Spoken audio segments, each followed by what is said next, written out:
आणि टीम इंडियानं तब्बल 22 वर्षांनंतर श्रीलंकेला त्यांच्याच भूमीत पराभूत करण्याची किमया साधलेली आहे। विराट कोहलीच्या नेतृत्वाखाली टीम इंडियानं अखेरच्या कोलंबो टेस्टमध्ये 117 रन्सनं मात केलेली आहे।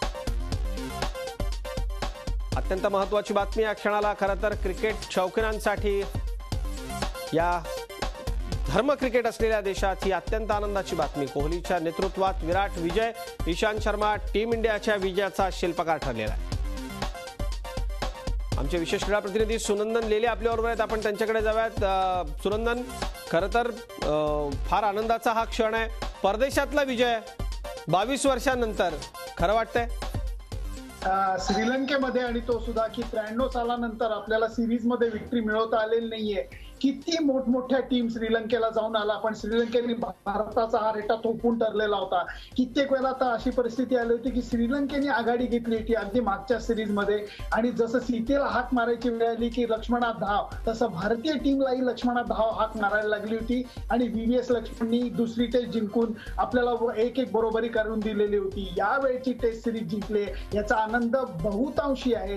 त्याचं कारण असं आहे की ही टीम नवीन आहे, नवीन चेहऱ्याची, तरुण आहे, कॅप्टन जो आहे तो तरुण आहे। सगळ्या या दृष्टीने हा विजय फार परिणामकारक आहे अजित। आणि कधी जेव्हा आपण पहिली टेस्ट इतक्या वाईट पद्धतीने गमावलेली होती, नाहीतर ही सिरीज आपण 3-0 जिंकला असतो, त्यामुळे खूप आनंद होतोय। बॉलरची जी कामगिरी आपण जर बघितलं तर त्याच्याबद्दल आपण काय सांगाल? मुरलीच्या देशातला हा विजय आहे अजित। मी 1000 वेळा ही गोष्ट सांगितलेली आहे की टेस्ट मॅचेस हे बॅट्समन फार कमी वेळा जिंकून देतात ते बॉलर्सच। त्याचं कारण तुम्हाला 20 विकेट वेळेवरती काढण्याची हातोटी असली तरच तुम्ही टेस्ट क्रिकेट जिंकू शकता। या टेस्ट मॅच मध्ये सुद्धा जवळजवळ 1.5 दिवसांनी पावसाचा व्यत्यय आल्याने 1.5 दिवसाचा खेळ वाया गेला होता। ईशांत शर्मानी पहिल्या इनिंग मध्ये कमाल केली म्हणून या मॅचला गती आली, आणि शेवट सुद्धा त्यांनीच गोड केला, कारण आता टी टाइम नंतर अँजेलो मॅथ्यूजची, शतकवीर अँजेलो मॅथ्यूजची विकेट त्यांनी दुसऱ्या नवीन बॉलवर लगेच घेतली, आणि म्हणूनच हा विजय साकारता आला। या सगळ्या विजयाचं श्रेय जर आपल्याला द्यायचं झालं तर जास्तीत जास्त खरंच बॉलर्सला दिलं पाहिजे, आपण म्हणताय तसं। पण एकूण बॅट्समनच्या कामगिरीकडे आपण बघताना कशा पद्धतीने बघाल सुनंदन, त्याचं विश्लेषण आपण कसं करा? अजित, मी बॅट्समनच्या कामगिरीबद्दल खूप खुश नाहीये। त्याचं कारण डोंगरदरी असा हा त्यांचा प्रवास झालेला आहे। 1 सेंचुरी आणि त्याच्यानंतर फेल्युअर, 1 सेंचुरी आणि त्याच्यानंतर फेल्युअर। के.एल. राहुल असू देत, कॅप्टन कोहली असू देत, अजिंक्य रहाणे असू देत, या सगळ्यांनी 1 सेंचुरी केली आणि नंतर त्यांचा परफॉर्मन्स चांगला राहिलेला नाहीये।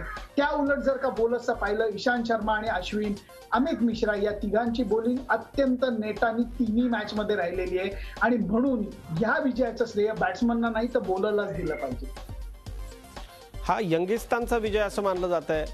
टेस्ट करता ही नवी टीम इंडिया बांधली जाते आणि श्रीलंकेतून विजयाचा हा शंखध्वनी झालेला असं वाटतं आपल्याला।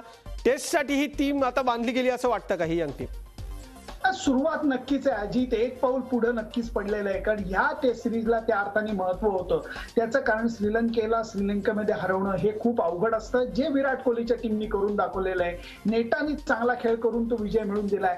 अजून एका गोष्टीचं मला कौतुक करावंसं वाटतं, ते म्हणजे श्रीलंकेमध्ये आतापर्यंत फ्लॅट विकेट्स देण्यात आलेली होती। ही पहिली सिरीज अशी असेल की तिन्ही मॅच मध्ये बॉलर फ्रेंडली सुद्धा विकेट होती, नुसतंच बॅट्समन तिथं राज्य करतायत असं दृश्य आपल्याला दिसलं नाही। त्यामुळे स्पोर्टिंग विकेट दिली म्हणून श्रीलंकन क्रिकेट बोर्डाचंही कौतुक करायला पाहिजे। ही नवीन टीम इंडियाची बांधणीची सुरुवात आहे असं मी म्हणेन।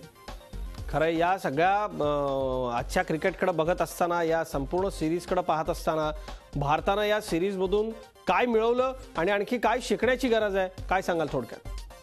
मला वाटतं अमित मिश्रा आणि ईशांत शर्मा हे दोघं परत एकदा बाहेर आले, उदयाला आले, ही माझ्या दृष्टीने सर्वात समाधानाची गोष्ट आहे। त्याचं कारण अमित मिश्राला म्हणावा तसा पाठिंबा महेंद्र सिंग धोनींनी समावू दिलेला नाहीये। त्याचा रवींद्र जडेजावर जास्त विश्वास होता। याच्यात फेवरेटिझमची गोष्ट नाही, विश्वास बसवण्याची गोष्ट आहे। अमित मिश्रानी या संपूर्ण सिरीज मध्ये अप्रतिम बॉलिंग केली। ईशांत शर्मा ज्याच्याकडे आता 200 विकेटची बाउंटी आहे, त्याचं रिस्क पोझिशन चांगली नव्हती, नो बॉलचा प्रॉब्लेम अजून त्याचा आहे, पण तरीही ईशांत शर्मा सातत्याने भेदक मारा करू शकला।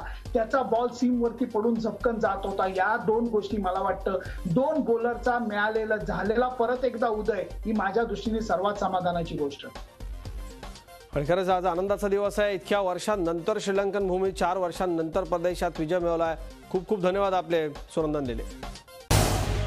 झी 24 तास रहा एक पाऊल पुढे.